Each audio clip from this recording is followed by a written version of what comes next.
आप देख रहे हैं राष्ट्रीय हिंदी न्यूज। हनुमान जी को बाल ब्रह्मचारी माना जाता है, ये बात पूरी तरह सत्य है।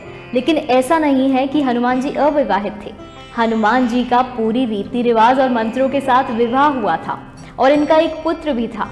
लेकिन विवाह और पुत्र प्राप्ति में कोई संबंध नहीं है, इसलिए विवाहित और पिता बनने के बाद भी हनुमान जी ब्रह्मचारी ही माने जाते हैं।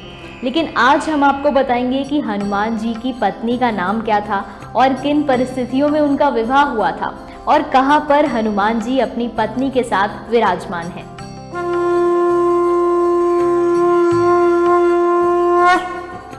नमस्कार, स्वागत है आपका आज के हमारे इस खास कार्यक्रम आओ मंदिर चले में और मैं हूं आपके साथ सार्विका श्रीवास्तव। भारत को चमत्कारों का देश यूं ही नहीं कहा जाता है। हमारे देश में कुछ मंदिर ऐसे हैं जिनके बारे में आपने कभी सुना ही नहीं होगा। अब इस बीच आज हम बात करने जा रहे हैं एक ऐसे मंदिर के बारे में जहां पर हनुमान जी अपनी पत्नी के साथ विराजमान हैं। हनुमान जी अपने भक्तों पर आने वाले तमाम तरह के कष्टों और परेशानियों को दूर करते हैं। ऐसी मान्यता है कि भगवान हनुमान बहुत जल्द प्रसन्न होने वाले देवता हैं। बता दें कि मंगलवार को उनकी पूजा के बाद अमृतवाणी और श्री हनुमान चालीसा का पाठ करने से बजरंगबली खुश होते हैं और भक्तों की मनोकामना पूरी करते हैं। ये तो सबको पता है कि हनुमान जी बाल ब्रह्मचारी हैं और उनका विवाह नहीं हुआ था। लेकिन क्या आप जानते हैं कि पराशर संहिता में मिलने वाली कथा के अनुसार हनुमान जी का विवाह हुआ था, लेकिन फिर भी वो हमेशा ब्रह्मचारी ही रहे। दरअसल हनुमान जी ने विशेष परिस्थिति के कारण ये विवाह किया था। आपको बता दें कि तेलंगाना के खम्मम जिले में हनुमान जी का मंदिर बना हुआ है, जहां हनुमान जी गृहस्थ रूप में अपनी पत्नी सुरवचला के साथ विराजमान हैं। मान्यता है कि यहां दर्शन करने से वैवाहिक जीवन में आने वाली सभी समस्याओं का समाधान हो जाता है। तो अब आपको बताते हैं हनुमान जी के विवाह की कथा के बारे में। पराशर ऋषि द्वारा कही गई कथा के अनुसार हनुमान जी ने सूर्य देवता को अपना गुरु बनाया था और उन्होंने सूर्य देव से 9 विद्याएं प्राप्त करने का निश्चय किया था। सूर्य देवता ने 9 प्रमुख विद्याओं में से हनुमान जी को 5 विद्याएं सिखा दी, लेकिन बाकी 4 विद्याओं को सिखाने के समय एक बाधा उत्पन्न हो गई थी। हनुमान जी ने विवाह नहीं किया था और उन विद्याओं को सीखने के लिए विवाहित होना जरूरी था।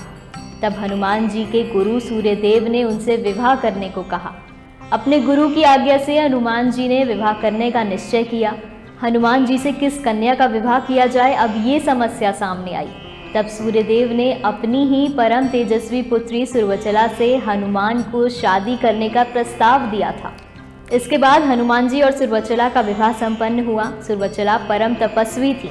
विवाह के बाद सुरवचला सदा के लिए तपस्या में लीन हो गई, तो वहीं हनुमान जी भी अपनी बाकी 4 विद्याओं के ज्ञान को प्राप्त करने में लग गए। इस प्रकार विवाहित होने के बाद भी हनुमान जी का ब्रह्मचार्य व्रत नहीं टूटा।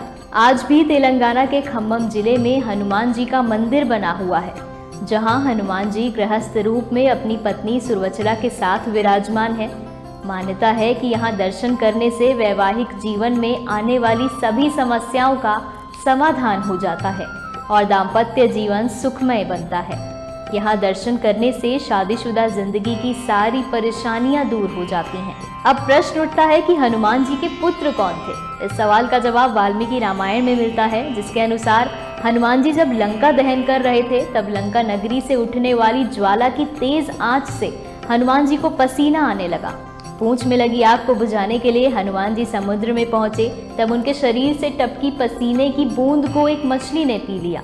इससे मछली गर्भवती हो गई और वानर रूपी मानव का जन्म हुआ, जिसका नाम पड़ा मकरध्वज, जिसको बाद में रावण के भाई अहिरावण ने पाताल लोक का द्वारपाल बना दिया था।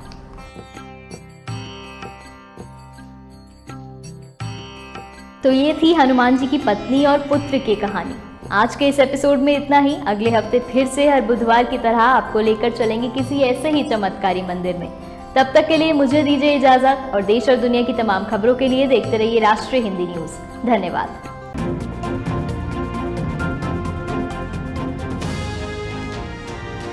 आप देख रहे हैं राष्ट्रीय हिंदी न्यूज।